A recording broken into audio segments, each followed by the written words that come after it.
Olá, ouvintes da Estação Zero! Começa agora mais um programa Vida Saudável. Vida Saudável. Aprenda a viver melhor com as nossas dicas de bem-estar. Boa noite a todos. Eu sou Elias Figueroa, sou médico aqui da SOS Consultas Médicas e hoje vim falar com você sobre diabetes. Existem diversos tipos de diabetes insípidos, diabetes tipo 1, diabetes tipo 2. Hoje a gente vai se ater em diabetes tipo 2, tá? A diabetes tipo 2 é uma doença de resistência insulínica. É uma doença endócrina e a insulina é um hormônio que é responsável por identificar a glicose é açúcar, no nosso sangue e tirar esse excesso do nosso sangue, porque esse excesso pode ser prejudicial para o nosso organismo. Quando a gente começa a ter diabetes, a gente começa a não ter tanta insulina disponível para fazer essa retirada, fazendo com que o açúcar no sangue aumente. A diabetes, ela tem algumas consequências a longo prazo. A longo prazo, eu digo 5, 10 anos a partir do diagnóstico. Ela pode dar problemas na retina, no fundo do olho, que é o açúcar acumula ali e causa alterações, isso pode levar à cegueira. Ela também vai gerando todo um problema vascular que comece a atingir as extremidades periféricas, principalmente pés e pernas, diminuindo a sensibilidade, depois diminuindo a circulação e, por consequência, gerando lesões, úlceras, necroses, até chegarmos em amputações de membros. E outro grande problema da diabetes é a falência renal. Ela leva os rins a irem parando gradualmente até chegar ao ponto em que eles não funcionam mais. E aí a pessoa precisa fazer hemodiálise. Mas para quem está ouvindo, para que precisa saber de tudo isso? Precisa saber de tudo isso porque a diabetes é uma doença silenciosa. O diagnóstico às vezes é feito por sintomas simples. Os sintomas são aumento da sede e aumento da urina, com emagrecimento. A pessoa ela vai beber muita água o dia inteiro, toda hora indo ao banheiro fazer xixi. E aí a gente descobre que isso pode ser diabetes. Claro, estou orientando aqui todo mundo para ir no médico e procurar orientação. Descobriu que é diabetes? Fácil. Começou o tratamento, inicia remédio e mudanças no hábito de vida, que é o grande problema. A gente precisa que um paciente diabético tome consciência de que ele precisa mudar a sua alimentação, porque se essa diabetes pode parecer controlada no começo, mesmo comendo de tudo, com o tempo ela vai descontrolar.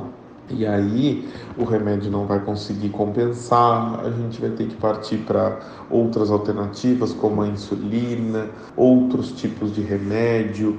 E isso, quando o paciente não consegue aderir a medidas de prática de atividade física e melhora da sua alimentação, isso a gente vai tentando, mas por outro lado o organismo está brigando, botando toda hora açúcar na circulação. Então essa pessoa vai ser a pessoa que vai ter as consequências que eu falei. Não agora, mas daqui a 5, 10 anos. E sem ter nenhum sintoma durante esse período. Porque depois que ela está tomando remédio, às vezes a diabetes vai estar super descontrolada, mas a pessoa não vai estar sentindo nada. E é aí que mora o perigo. Então é muito importante não só fazer o diagnóstico, tomar o remédio.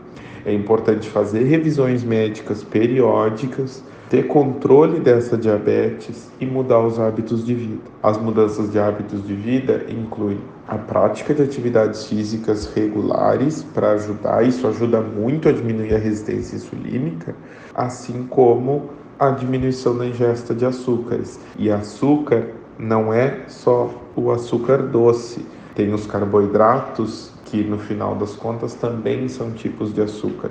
Então é importante ter uma orientação quanto à alimentação que um diabético deve ter, certo? Falei um pouquinho para dar uma noção geral.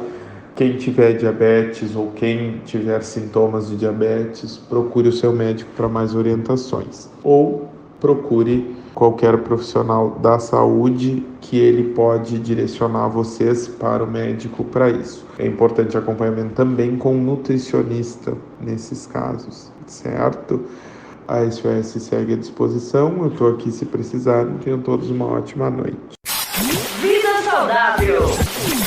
Olá, ouvintes da Estação Zero do programa Vida Saudável. Como vocês estão nesse período tão complicado? Espero que todos bem.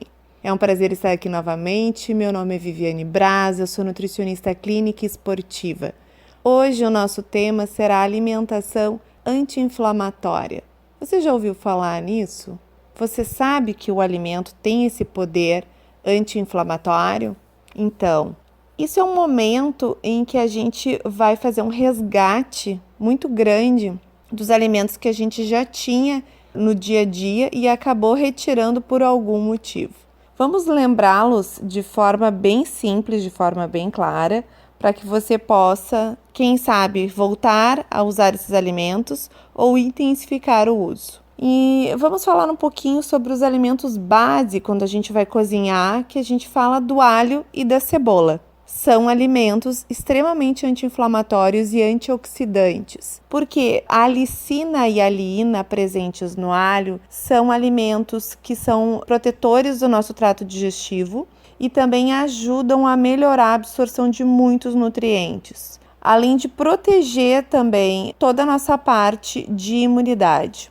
Esse óleo que tem dentro do alho, ele é um anticâncer também. A gente costuma fazer toda a referência de alimentos com cheiro, com odor e com um sabor de repente um pouco mais forte, com esse poder anti-inflamatório. Então, para quem já tem o hábito de usar cebola e alho no seu dia, vamos caprichar nessa cebola, nesse alho, porque ele é um alimento simples, acessível e não precisa ser nada muito mirabolante, né? Vocês viram que a cebola e o alho pode ser usado no dia a dia. Vamos falar sobre outros alimentos também que são importantes, que a gente também pode usar no dia a dia. O próprio azeite de oliva, para quem tem hábito de cozinhar, de fazer algumas preparações ou mesmo usar por cima de uma salada, de um legume, é extremamente interessante, é um ácido graxo que nós já falamos dele aqui, que ele é rico em ômega 3, então ele é super importante. Uma outra gordura que as pessoas nem todas têm esse conhecimento ou de repente não provaram, não ouviram falar.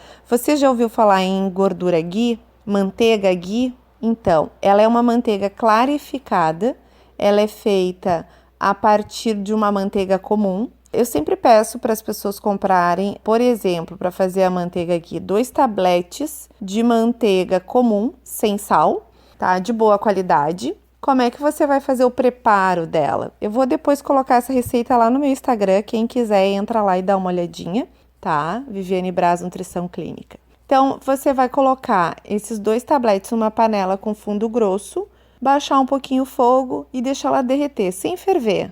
Aos poucos você vai retirar aquela espuminha de cima, que é toda a parte ruim da manteiga, e vai no final ficar uma parte densa embaixo, que depois, quando ela condensar toda, você vai poder transferir para outro pote. E usá-la para quê? Para fritar, sim, a gente vai poder usar a manteiga ghee para fritar, para passar no pão, para saltear um legume, porque ela é um alimento anti-inflamatório potente. Então, ela está para nós, por exemplo, de origem animal, tão importante, a gordura é tão boa quanto o azeite de oliva é de origem vegetal. Então, pensem nisso, né? Deem uma olhadinha, pesquisem. Quem não quiser ir até o Instagram, pode ir na internet. Tem receitas bem simples e bem fáceis de fazer ghee e bem baratas, tá? Outra coisa bem importante é a gente aumentar o consumo de sementes e ter também oleaginosas como castanhas, nozes, amêndoas. Quem pode comprar, quem tem condições,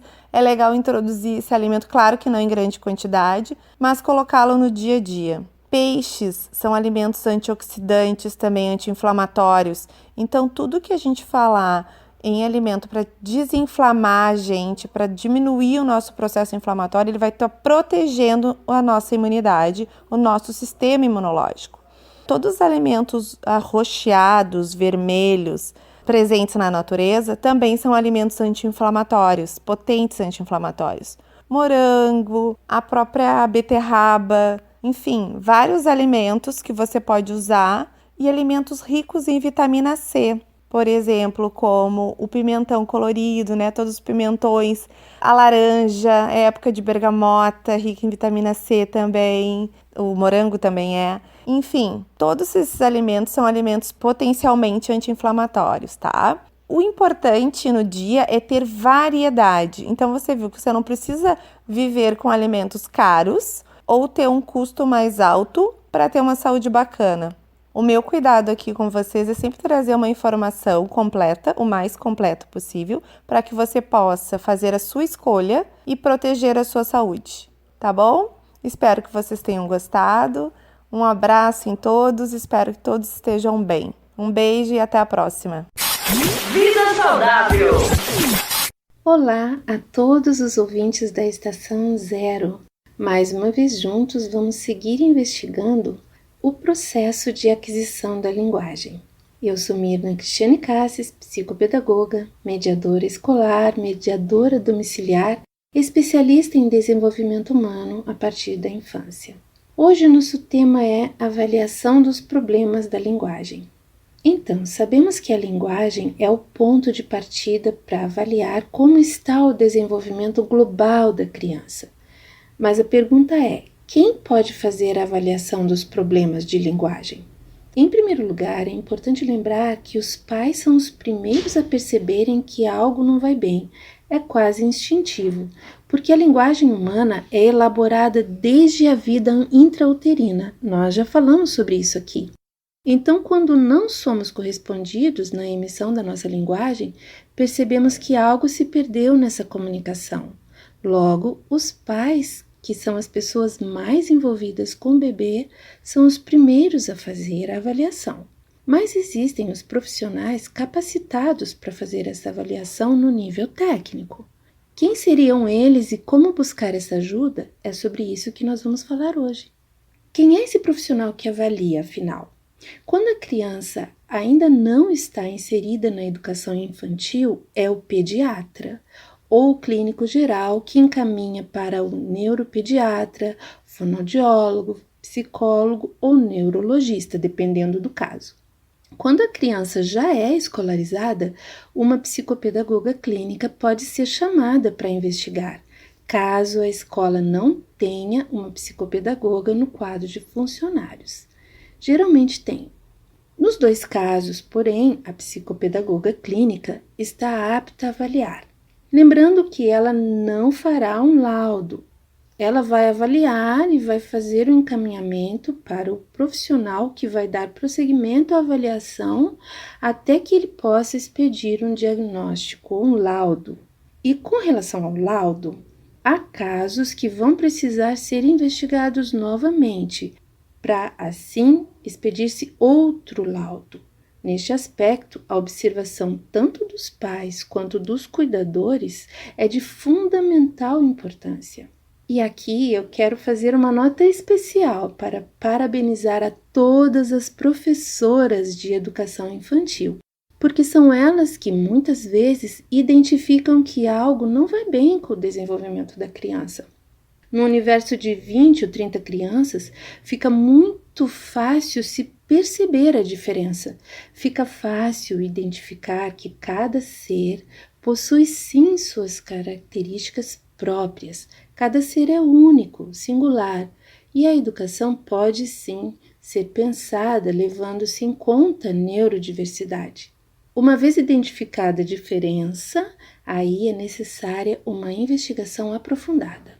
É preciso repetir. Todos os entraves que envolvem a aquisição da linguagem e a comunicação humana podem ser atenuados ou até mesmo revertidos, se a avaliação e a intervenção forem iniciadas precocemente, ou seja, aos primeiros sinais de que algo se perdeu nessa comunicação.